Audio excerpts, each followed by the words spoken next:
Hi, you have reached the Art of Memories. Please leave a message after the tone.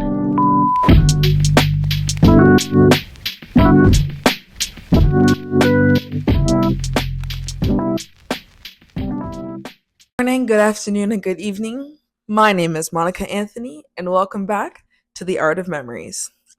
Now, I mean, you wouldn't know this, but it's been about 2 weeks since I recorded the first episode. You know, life happens, activities come up, and hobbies, and just a lot of things that I had to get done. But I am back here with another episode today just to talk to you guys again.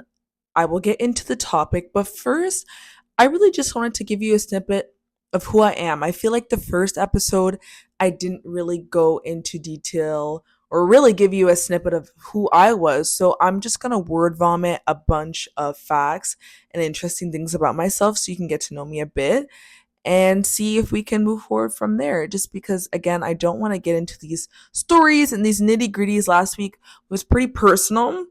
And I feel like before telling a personal story, I should maybe tell you a bit about myself. So, my name is Monica Anthony. I'm gonna tell you my middle name. That's a little bit government. I'm 23 years old. I'm born in December. I born and raised in Ottawa, Ontario. I've done a bit of traveling. I've been to Italy, Portugal, Jamaica, Guyana, Toronto, Montreal, BC, Vancouver, Victoria, and New York. That's about it for now. We're gonna expand. You know, things coming up in 2025. I played soccer for a majority of my childhood and teenage years, adolescence. I played up until university for a little bit and then stopped. I have a degree in communication and media studies from Carleton University. Go Ravens. I very much enjoy, I still do play soccer in my free time once or twice a week. I very much enjoy cycling.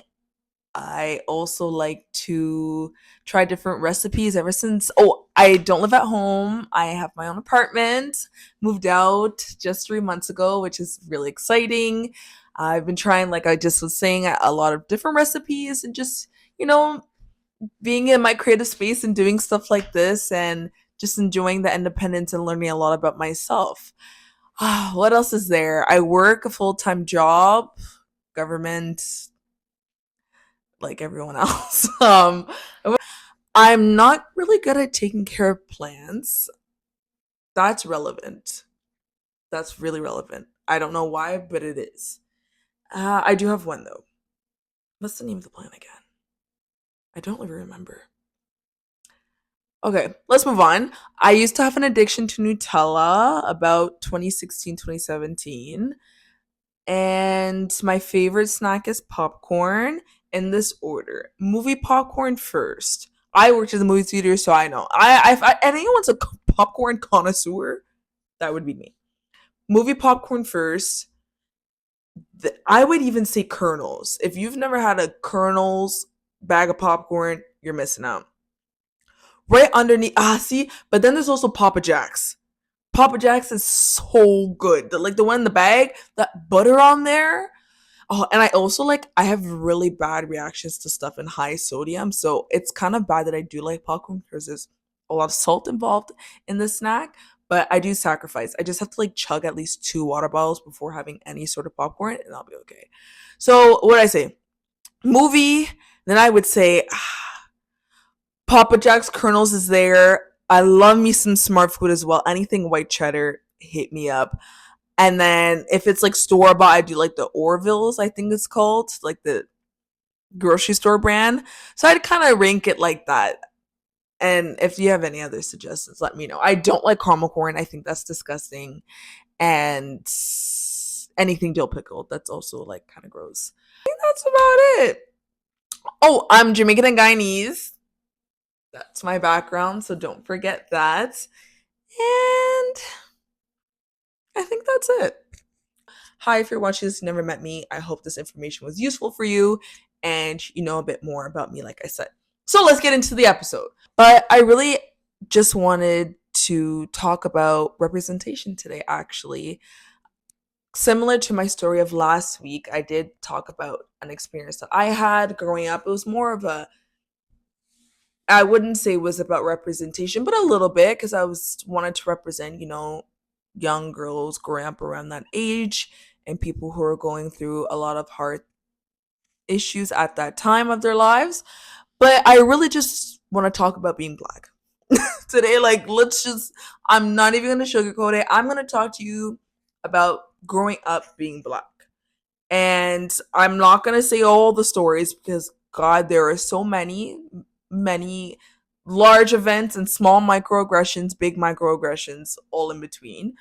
But I just want to tell you a couple of things that I've experienced in my time and how they've affected me and the why I still think about them, and also how they've somewhat shaped me to who I am today.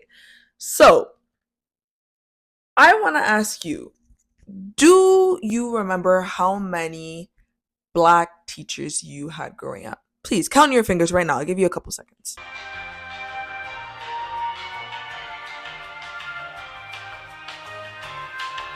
Okay, did you think? Okay, so I couldn't put them all on one hand, but I don't remember having many. I really don't remember having many. And that is so sad to say because we lack representation. I don't know about the school systems now per se because I haven't been in middle school or in high school in a couple of years. And perhaps there are a lot of young black teachers that are up and coming, but I think the only ones that I did have were substitutes. I didn't have like a teacher in a school. I'm really trying to think, guys, that like was a main teacher that was black. Perhaps. Definitely not in middle school. High school, unsure. Really trying to think here. But again, I do remember a couple substitutes, but again, like, where was the representation here? What am I supposed to do with that? And it really did affect me because there was a lot of conversations that we did have around school that I would have liked to, had a black teacher around, I guess, to maybe consultant or even like someone of color in like guidance counseling. You know what I mean? I think that would have made a lot of difference of how I made certain decisions growing up in that time of my life.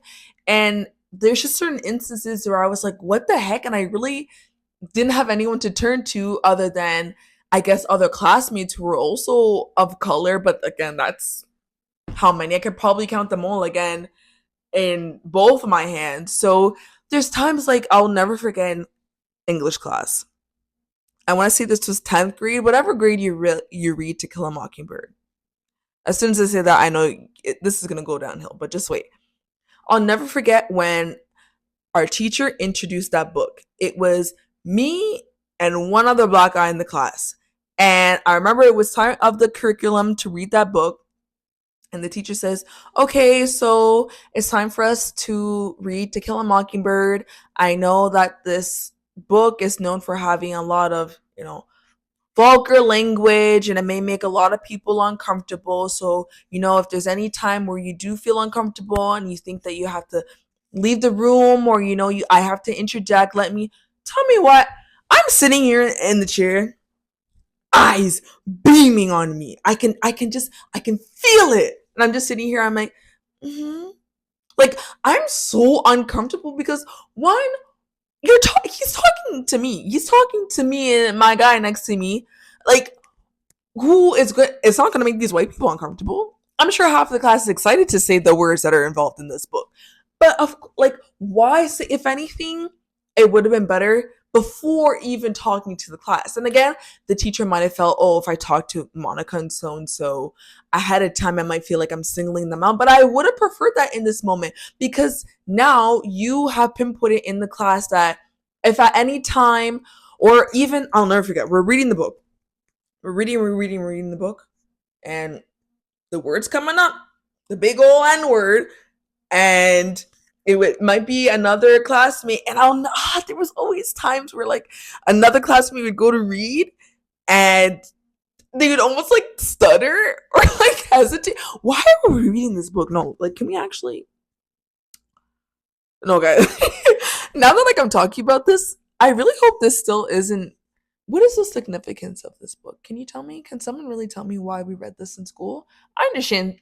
I understand. I understand Shakespeare, I guess, but still, like, anyways, I just remember them stuttering and like the hesitation in their voice. And I remember sometimes the teacher would have to take over or like designate themselves to read those parts because they knew like they didn't want to put any of my classmates in a position of feeling uncomfortable or like, oh shit, like I said the word, like, am I gonna get in trouble? Is Monica gonna hate me? Like, so I just think that in those moments is a better way to go about it. Again, would have been better to, talk to me before introducing the book.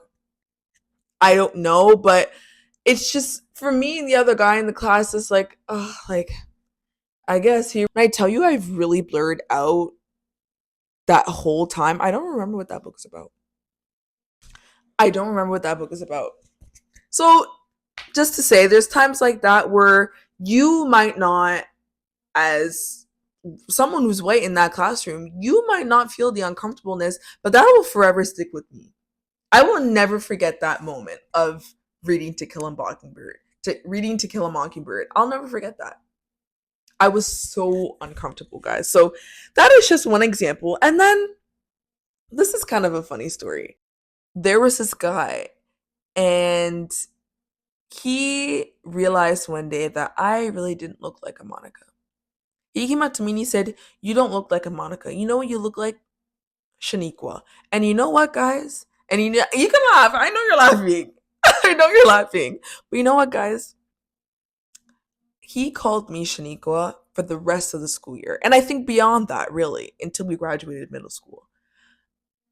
And again, it might have been funny in the moment. I might have gone along with it. And I think that is also mistakes that I think about now where I wish I was better at standing up for myself. But the irony is he was also black. Can we just let me not forget that. He was also black.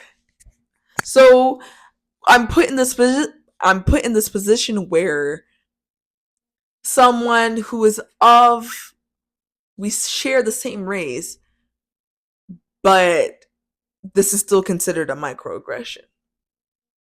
So do I berate him and do I pop off? Do I crash out? I'm like, bro, what the? Like, do I tell him what's up and say that that's not right and that's not my fucking name? Pardon my French. Sorry, I got a little worked up there. Or do I make a joke out of it, like, haha, funny, and go along with it? And sadly enough, that's the narrative I went with. I had preferred in that moment to, okay, whatever, get away with it. I tried sometimes, to like give him a side eye or be like, oh, like, come on, man, we're better than this, like, we gotta stick together. But really, what am I gonna do at that age? I'm like, what, 11? 12? Like, I don't know better. I really do. I don't want to say that. Internally, I do know better. But I don't want to be labeled as, and like we all say, the angry black woman. I don't want to be labeled as that. I don't want to grow up and be like, oh, Monica can't take a joke. I like jokes. I love having fun. I'm the first one to understand, but there's a line, and I think this is just a good, I guess, like, lesson in life where it's okay to draw boundaries in life and to draw the line. And being black, and if I had that, and this all goes back to the main topic, if I had that representation, perhaps if there was a teacher in middle school where, again, I could have gone to or felt comfortable talking to. Of course, you have your parents and you have, your siblings and other friends, but it's seeing someone else who also looks like you in an environment that you're in literally 24/7. You go to school every day. I maybe would have felt more comfortable speaking my truth because, like, I'm not the only one in the room and I have no one to, help me. Or maybe this teacher would have overheard all this stuff that this guy was saying to me, and maybe she or he could have helped me out and would have been like, nah, nah, stop that. It's like, it's little things like that where it's like, you have someone who has your back. Because again, my parents always did. But what is my parent gonna do? Come to the school and, like sometimes just having a representation in the classroom, in the workplace, in sports, on teams, like it makes a big difference. Because you can look over your shoulder or look side to side and say, it's not just me in the room. So you don't feel singled out. You don't feel like you can't speak up. You don't feel like, so there's just small things. And also, like, your parents, like, they're not there. They're not there in the school to see all the rambunctiousness that goes on within classrooms and at recess. But the teachers are there. They hear shit. They witness it. And if there was a teacher there and maybe at recess time that overheard that, maybe they could have stepped in and helped me. Maybe. Or maybe pulled me aside and said, like, you can tell him to stop. Because being there in that moment makes such a big difference.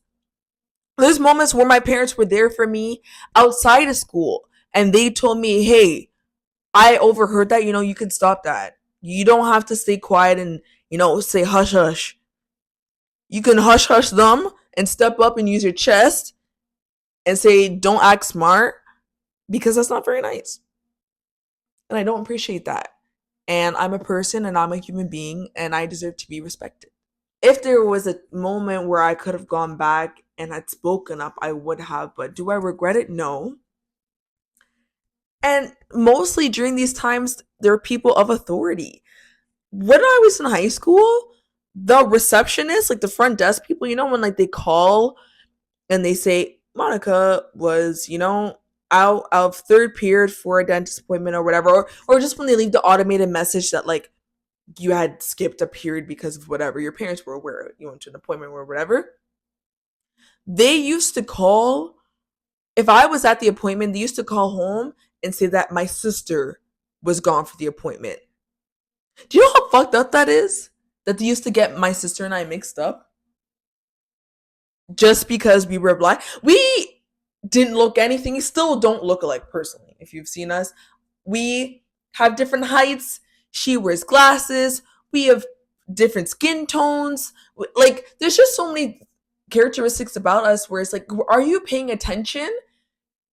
And that also affects the household because my mom, see if she was unaware. This could have turned into something. Whoa, my pillows are. Whoa. God. Trash in my place. Sorry about that. My mom could have been like, whoa, like, is it Monica or is this could have started a source of panic. How do you, there's maybe, oh my God, guys, like there was maybe like 7 black girls in the school. I'm not even joking you. No more than 10. No more than 10. And just because we come from the same family, you guys cannot tell us apart. It used to happen all the time. And then I would have to go in. I would say, hey, it's actually my sister who's gone for the appointment, not me. So can you not mark me absent? Because that reflects on transcripts, even though it's only high school. But still, at the end of the day, you don't confuse any other white kid. You don't. I don't know how you can tell Jimmy, Jack, and Bob the difference. I don't know how you can do that. I mean, I know how because we're all different people. But how can you do that, but you can't tell my sister and I apart? We're in different grades. We're at different ages. We have different friend groups. We take different classes. Like, what? Why does this happen? And it's so frustrating because, again, if there was just this, if it was a black receptionist, she wouldn't have mixed this up. She wouldn't have mixed anybody up. And not to say it's her fault, but it just, again, singles me out. They're in the hallway and they call me, hey, Sydney. Oh, sorry, Monica. Like, you don't do that to anybody else. I am me, she is her. We're 2 different entities. How are you mixing us up? Or there was another black girl. Same age as my sister. Oh my God, this used to trigger me. I can't even talk about this. Same age as my sister. Different family. Okay, different blood guys. different hairstyle again, different skin tone, different body types. And people used to say, "Oh, are you related to so and so? Is she also your sister?" And I know this is just kids being ignorant, but like, come on, bro. You're not gonna ask anyone else that question. We are not related. Just because we grow up in the same neighborhood and went to the same school, we don't have any close relatives. We have no relation whatsoever. So frustrating, guys. Like, this is my life. But this really brings me to the bigger picture, to the bigger story. And I don't know. Yeah, let's get into it. Let's get into it. This is what this platform is here. I'm just here to talk. We're here to have a conversation. I'm here to share my story. This is the art of memories. And it may not be good memories, but today, this is mine. And there was a time where I was working at a summer camp. This was summer of, I want to say, 2017. I was working at summer camp, and at the end of every week, they do dress up as your favorite counselor. And I had only been a counselor. That was my first summer there, if I remember correctly. And, I was only a couple weeks in, and finally, a kid comes up to me and says, "Hey, I'm going to dress like you on Friday." I'm flattered.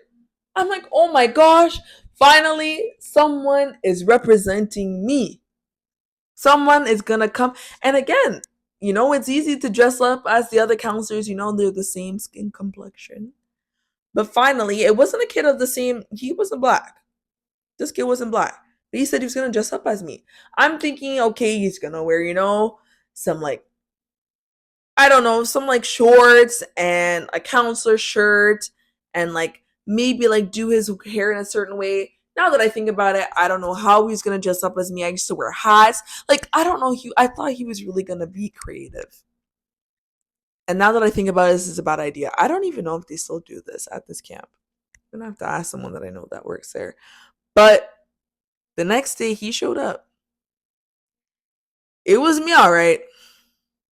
He had the brown crayon rubbed on his face. Marker, I should say, actually. Scribble, scribble, scribble, scribble. Brown, brown marker on his face. This is blackface. This is blackface. And I'll never forget sitting at, I'll never forget sitting at the counter, because this is in the morning when the parents drop off their kids for the day. And my heart sunk. Because again, I don't know what I was expecting, but I did not think that his mother would let him leave the house with brown marker on his face and think this is a good idea. I didn't think that. But boy, was I surprised. And the way I got up so quickly, because everyone again is looking at me. It's this shame tactic again. And this is the uncomfortableness. Just like the situation with my braid were, or just like the situation with To Kill a Mockingbird, all eyes are on me. This is all the same. These all intertwine. All eyes are on me. What is Monica gonna say? How does Monica feel? Is she gonna yell? Is she gonna scream? Is she gonna cry? How is she gonna react? What am I supposed to say? So I get up and I turn around and I walk away because I'm embarrassed. I'm not old enough to tell this mom, "Oh, you really messed up by letting your son come in here with blackface on." I'm not gonna say that. I'm 16. I'm 17. I'm not gonna say that. Are you crazy? I don't have it in me. I didn't have it in me, I should say. Now I would, but Monica, that are you, bro. So thankfully someone else spoke up for me, and I don't expect this. but it's always very appreciative when other people do, because I have to critically think sometimes about my response. Because again, I could pop off. I wasn't going to in that moment, but there's times now where I'm like, I could pop off, or I could hold my cool, or I could just be the person to walk away. And I think that's easier for me at times, just to be the bigger person, because for me it's like, you look stupid. And everyone else knows you look stupid, so I'm not gonna tell you do, because I'm sure how you feel right now is enough. So thankfully someone else stepped in. Uh the main counselor, the head counselor, stepped in, and he was like, you need to go to the bathroom and wash your face before you step any more inches into this gymnasium right now. So he went to go do that. I don't remember if anyone had a conversation with the mom, which I think would have been very pivotal in her growth and development as a human being. But I don't think that happened, unfortunately. And that's how that day went. So the kid washed his face. Again, I don't think these people learned their lesson. It was just kind of, let's wipe the matter before any other parents see this and report our employment, and let's keep it pushing. And that uncomfortableness continued for the day. People coming up to me, oh my God, I'm so sorry that happened to you. You know, like, what am I supposed to say? I think in that point, I think I did have an opportunity to say something. I didn't take it, but I don't know if it was the right thing or not. So these are just all examples, pivotal examples that I remember growing up, where I feel like being black, I'm put in the spotlight. And I think about times where, if there was another black counselor, per se, older than me, maybe that situation would have been better. And they would have been able to speak for me and say, hey, you know, that's not good. Or talk to the mom and be like, this is really, like, what you did was really messed up. And just have a conversation with her. I think that would have been nice, because 16-year-old me is not going to have that conversation with this adult. But also, the older counselors are not going to have it, because what does this white man know? Obviously, they have the floor. It is welcome, but I know a lot of white people don't have that in them. They're not gonna, they know how to comfort me, but they're not gonna step up for me. And I don't expect that. I really don't. But if there was someone of color at the camp, maybe that could have happened. So this episode, really, I just wanted to highlight representation, using my own stories, and how that could have changed the trajectory of a lot of key moments growing up. And it's sad to say that I don't know if it's changing now, or if there's even more than there was now. Obviously, this is just a scenario for where I'm located and where I live. I know this is not the case for the world. I'm not trying to put everything in just in one bubble, but that's what I had to deal with here. And it's I again, I don't want to say that I didn't enjoy my time in high school. I didn't enjoy my time in middle school. I did. I have such great memories with all my friends, and just playing on sports teams and going on trips and all these sorts of things. I don't want to put those, I don't want to set those aside. Those are very exciting moments in my life. But there were times where I felt like I wasn't and belong, which is kind of sad to say. But I thought about, what if I went to another school that had more people like me, that understood me, that I could talk to about certain things and confide in. So I think having that representation in those times for someone to confide in is super important. And again, I always felt the need to confide in, my older sibling and in my parents as well. But I think having more people of color in the schools is so important. It's so important. And in the workplace and on your sports teams and just in general. So if you resonated with any of these stories, please let me know. Please comment anything down below if anything resonated with you, or if any of this episode you thought, oh wow, like I was there for that, or anything really. anything you want to say. I'm open to it, really. So, thank you so much for tuning in. I hope you learned a lot more about me today on this episode from my word vomit of explanation of who I am, and I hope you enjoyed the stories. This has been The Art of Memories with Monica Anthony. I really hope to see you next time. We're going to have a lot more conversations and a lot more light conversations as well. But again, I'm going to use my platform how I see fit, and this is how I see fit. I feel like I have something to say. I just want to talk. This isn't to put anyone on the spot or make anyone feel uncomfortable. This is an open space.